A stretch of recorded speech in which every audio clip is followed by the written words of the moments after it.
Moses joining me in the Desno Civic Center was packed last night. Of course, everyone's excited. It's another great tilt between the Bobcats and Fort McMurray Oil Barons, hoping to get back into the series. Yeah, and it really sucked because the last thing you want to do is go 3-1 in the series, especially to a Barons squad that has been really, really good of late.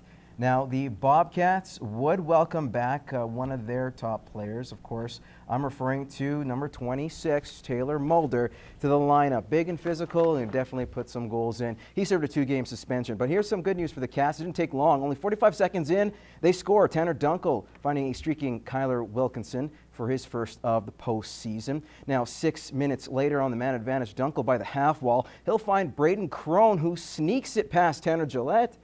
Cats up 2-0. Now, bad clearing attempts continue to haunt the Cats this series. Lyndon Springer, case in point, picked off by Kevin Miller. He'll hit the post. Now the Cats scramble in their own zone. Cole Dunphy, his pass will go off the wall, corralled by Ryan Bloom, who makes a sweet feed to Adam Durkee. The lead all of a sudden cut in half. Now, you can't see him on your screen because he's just too fast for the camera. Austin McDonald scores, extending his point streak to 9 games. It's 3-1. Now, moments later, Cats appear to extend their lead again. Patrick Geary's shot gets deflected by, I believe that's Cole Porter, but the puck never really crosses the line, and you'll see there, big break for the Barons. That would lead to this.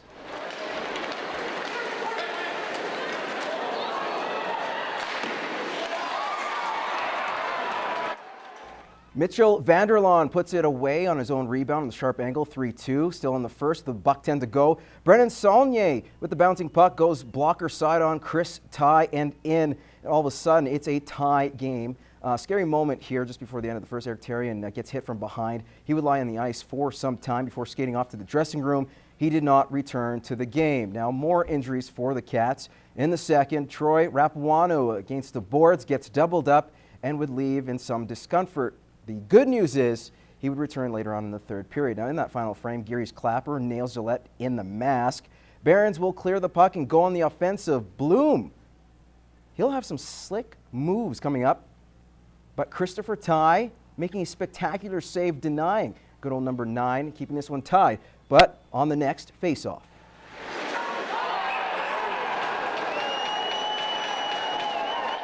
Lewis Joseph Sawyer's floater beats a screen tie and quiets the Bobcats faithful. Now, midway through the third, check this hit out by Springer. Talk about getting hit by Matt Truck. Now, Saulnier, known as a pest, tries to sell the penalty. Refs ain't buying. Next shift, he'll try to take out River Beatty. He moves, and Saulnier flies into the boards. He'd be a little woozy. Chalk it up to good old karma. However, the Barons would have the last laugh as they take Game 4 by a 4-3 score. For post-game recap, here's Matt Schumont.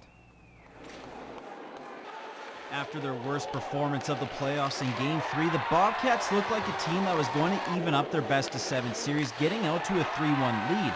But just like Game 1, they let the Oil Barons back into the game and now see themselves one loss away from elimination. For whatever reasons, we're a team that has had a tough time preserving 2- and 3-goal leads, and I don't know if it's we sit on them too much or take things for granted, but they seem to chip their way back in, and that's exactly what happened tonight. They just chipped away. We just let off the gas a little bit.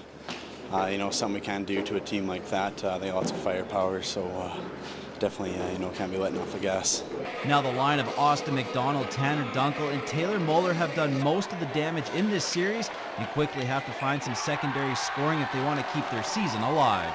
Obviously, pressure's on us too to help out. I take it upon myself to help out in that zone. But I mean, I got to do what it takes to win. I mean, if we need defensive guys, I mean, we can have 2 guys scored and we can have 10 other defensive players and get the win. We're not going to beat a line or a team that's got 3 or 4 lines that can put the puck in the net if we're depending on one all the time. And I mean, we've done a pretty good job, but they do need some support as well.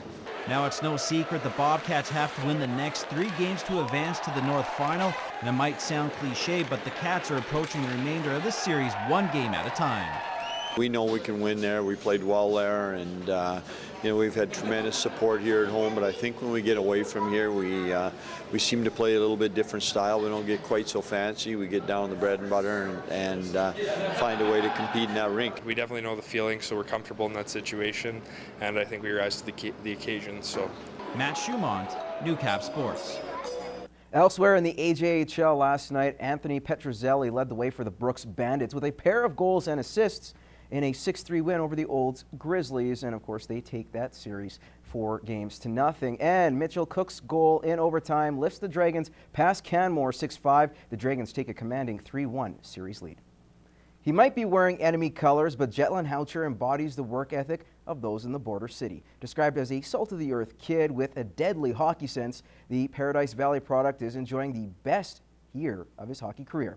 Here's more on the Fort Mac Oil Barons captain in this report. It's been quite a journey for 20-year-old Jetlan Houcher, playing his minor hockey in Lloydminster for a better part of his career, calling Civic Center home. Now he's playing for the Fort Mac Oil Barons, an adjustment to be back in his old stomping grounds. It's a little different being a visitor, coming out on the other side of the ice, out of the dressing rooms and stuff, and lining up on the other side. But I like the arena here. I like the ice. I'm used to it.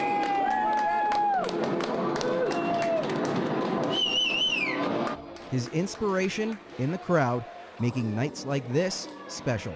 They've put in a ridiculous amount of time and money and just everything in order to get me where I'm at, and I'd love to go on a long playoff run and let them watch me do it. It'd be awesome.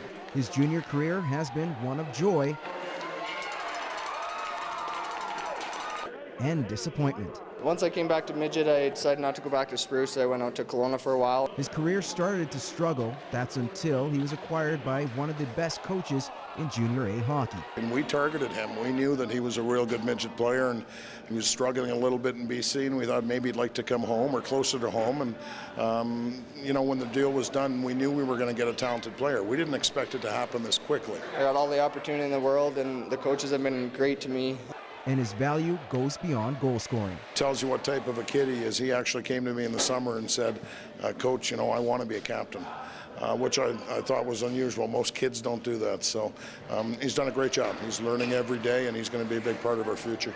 With all the recent success in Fort McMurray, Houcher still looks fondly at his time as a Baker Hughes Bobcat. It was great for my hockey development, wearing the Bobcat logo.